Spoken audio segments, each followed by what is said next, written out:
Mes chers amis, donnons de la tzedaka. Encore une pièce, encore une pièce, encore un bien, encore un bien. Finalement, ensemble avec nos prières pour la sécurité de tout âme Israël, nous allons le mériter, nous allons l'avoir. On ne se décourage pas. On continue avec tout notre engagement et toute notre foi. Que oui, effectivement, la Géoula, elle s'avère. Alors, prière, tzedaka et Dvar Torah. Vous savez, on est à la veille de Shavuot et on se prépare pour veiller toute la nuit de Shavuot, la première nuit, en étudiant, lisant le Tikkun Leil Shavuot. Mais moi, je veux faire un peu marche arrière. Je veux revenir à la Haggadah du Seder de Pessah. On se souvient le chant qu'on a chanté probablement, chant bien traditionnel. Dai dayenu, dai dayenu, dayenu, dayenu, etc. Qu'est-ce que nous disons là-bas? Kama ma'alot tovot lamakom olenu. Combien de faveurs, combien de bénédictions, combien de bonnes choses Dieu nous a fait. Parmi les choses. Et on dit que même s'il n'aurait pas tout fait, dayenu, ça aurait été suffi. Basta, ça suffirait. Et parmi les choses qu'on dit, ilu kirvanu lifnei har Sinai. Si nous aurait rapprochés du mont Sinaï, v'lo natan lanu et Torah, et nous aurait pas donné la Torah, dayenu, ça aurait été assez. Ça suffirait. Un instant, qu'est-ce que ça veut dire? On est parti dans le désert, quoi, comme touristes, au dos de chameaux ou des jeeps qu'ils ont aujourd'hui en Eretz Israël, des sorties dans le Sinaï. La raison pourquoi on est sorti d'Égypte, Moshe Rabbeinu l'a bien clairement dit. Shalach et ami v'ya'avduni. Libère, renvoie mon peuple pour qu'il vienne me servir à Kadosh Baruch Hu. À quoi bon venir circuler dans le désert si on ne reçoit pas la Torah? Se trouver devant le mont Sinaï et faire quoi? Si pas recevoir la Torah, c'est quoi le sens? C'est contre toute notre raison d'être.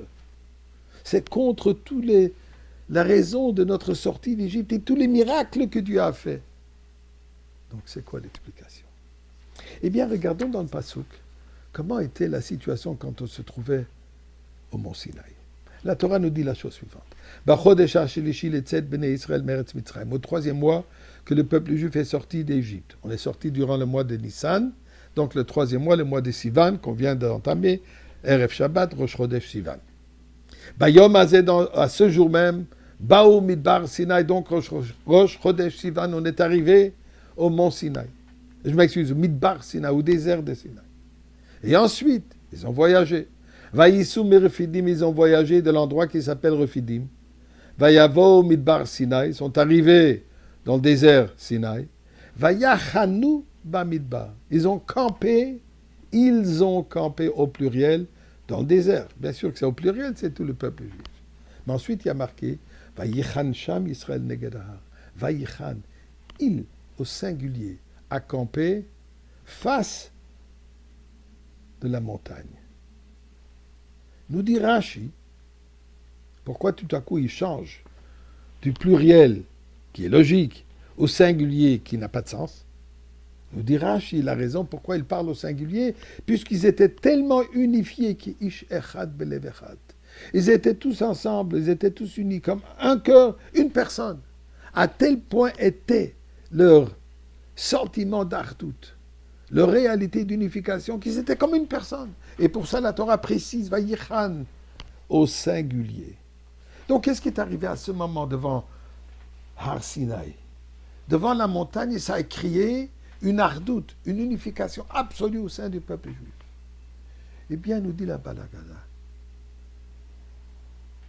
Dieu nous donne la Torah. C'est quoi l'événement du don de la Torah? Qu'à ce moment, Dieu s'est unifié avec nous. Et nous sommes devenus un avec Akadosh Baruch Hu. Dieu nous prend comme partenaire dans sa création. Il a créé et nous, on est partenaires à lui et on œuvre pour accomplir sa mission qui est dans le dévoilement de Dieu dans ce monde. Mais l'essentiel est quoi? que nous sommes devenus unifiés avec Akadosh Baruch Hu. Dit le Baal Haggadah, l'auteur de l'Haggadah, le fait que nous nous sommes unifiés entre nous suffit. Ceci aurait dû créer l'unification avec Akadosh Baruch Hu. Comme le Baal Shem Tov de dire, le chemin vers l'amour de Dieu passe par le biais de l'amour du prochain. C'est ça ce que nous disons. C'est cette unification qui est primordiale. Mais, Dieu dit quand même, je veux aussi que vous œuvrez dans ce monde matériel. Et c'est pour ça qu'il a donné la Torah, et on en parlera plus. Si Chas v'Sholom, on sera encore en galoute. Mais entre-temps, les bonnes Sholom, il y a l'ardoute absolue. Amen, le Mashiach.